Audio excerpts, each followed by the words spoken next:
Hello and welcome to Clearview News Desk. We are reaching you live from Nigeria's capital city, Abuja. I am Gloria Atta with these and more. Welcome.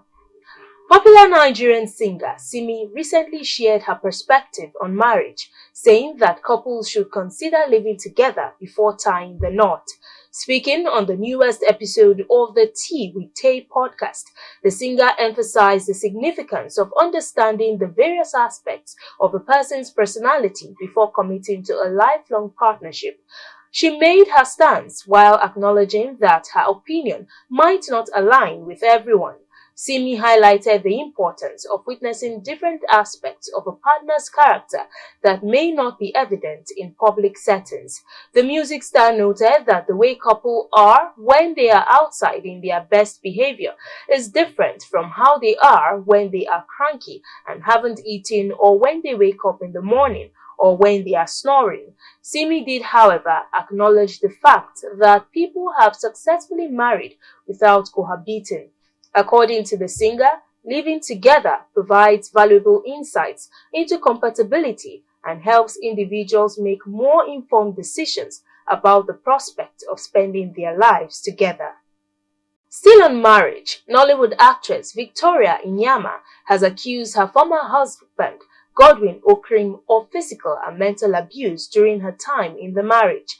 In a recent interview, Inyama alleges traumatic experiences she faced, including physical violence, triggered at times by her ex-husband's reactions to football matches. The actress alleges that her ex-husband would subject her to beatings, particularly when his favorite football team, Manchester United, lost a match. The actress said that the abuse extended beyond physical violence to include instances where her ex-husband would bring his girlfriends into their home, allowing them to dictate household matters. She recalled one incident where a girlfriend even instructed her on what to cook, undermining her autonomy in her own home. Despite the challenging circumstances, Iyama emphasized that she never fought back physically, as she believed it wasn't the right course of action. She shared a moment when, in desperation, she looked up at the moon and prayed for intervention. Nigerian government has declared an ex-beauty queen wanted over her alleged involvement in drug trafficking. The National Drug Law Enforcement Agency (NDLEA) said that Aderinoye Queen Christmas escaped when its officers raided her home in Lagos last week. In a statement, the agency said that the raid followed credible intelligence that the ex-beauty queen was involved in illicit substances. The suspect was Miss Commonwealth Nigeria Culture 2015/2016 and founder of Queen Christmas Foundation.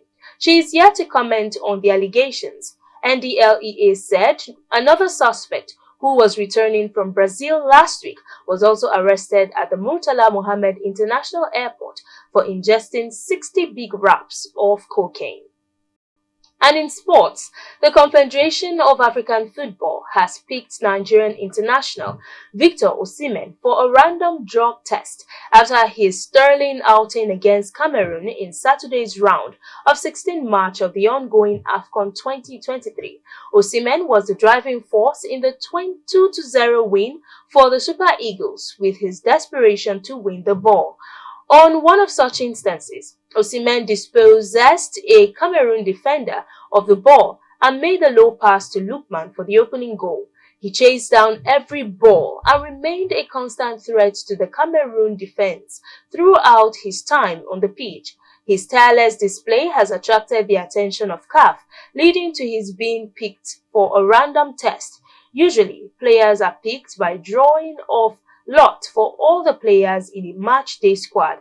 However, a player can also be picked randomly if they notice any unusual behavior. As part of efforts geared towards flushing out terrorism and kidnapping in the northwest and north-central regions of Nigeria, the air component of Operation Wild Punch has eliminated a syndicate of terrorists in Kaduna State.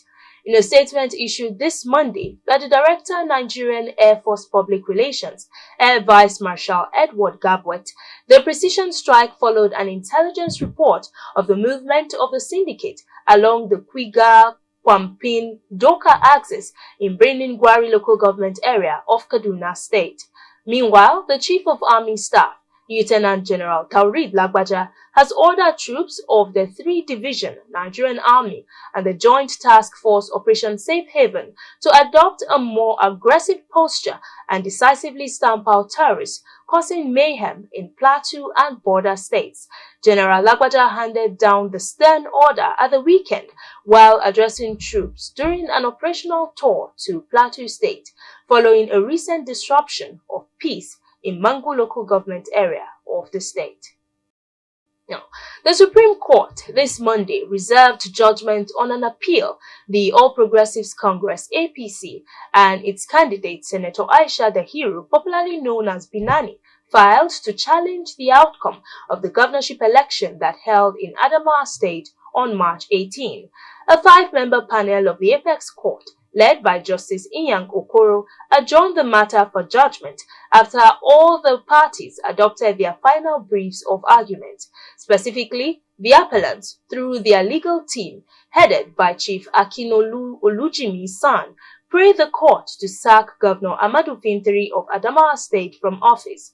They urged the Supreme Court to set aside the concurrent verdicts of the Court of Appeal and the Adamawa State Governorship Election Petitions Tribunal, which upheld Fintiri's re-election.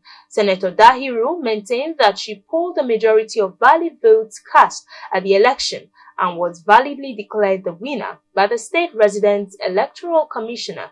However, Fintiri, through his lawyer, Damian Dodo San, urged the Apex Court to dismiss the appeal and validate his election victory. The appellate court had, in a judgment it delivered on December 18, 2023, dismissed Senator Dahiru's appeal, even as it awarded a cost of 1 million naira against her. And on the foreign scene, dozens of journalists in South Africa held a vigil late on Sunday for their counterparts that have been killed in Gaza during the ongoing war with Israel. At least 83 journalists and media workers have been killed since the fighting broke out last October. The Committee to Protect Journalists said on Sunday that the Israel-Gaza war was the deadliest period for journalists since CPJ began gathering data in 1992. The group said they are also paying homage to their colleagues in Sudan, in the Democratic Republic of Congo, and anyone who is being affected. South Africa has been one of the fiercest critics of Israel in the ongoing Gaza war. Iran has denied involvement in a drone attack on a U.S. base near Jordan's border with Syria that killed 3 U.S. troops. The U.S. blamed the attack, which also left dozens injured, on radical Iranian-backed militant groups. U.S. President Biden vowed revenge and said, "We shall respond." It is the first time that a strike has killed U.S. troops in the region since the start of the war in Gaza, triggered by Hamas's 7th October attack on Israel. There have been other attacks on U.S. bases in the region, but before Sunday, there were no fatalities, according to the U.S. military. The Islamic resistance in Iraq has claimed it was behind the attack. And that's the news. You can follow up on latest events and happenings around you via our social media platforms on Facebook, Instagram, and YouTube at Clearview News Desk, or via our handle on X, formerly known as Twitter, at Clearview Online.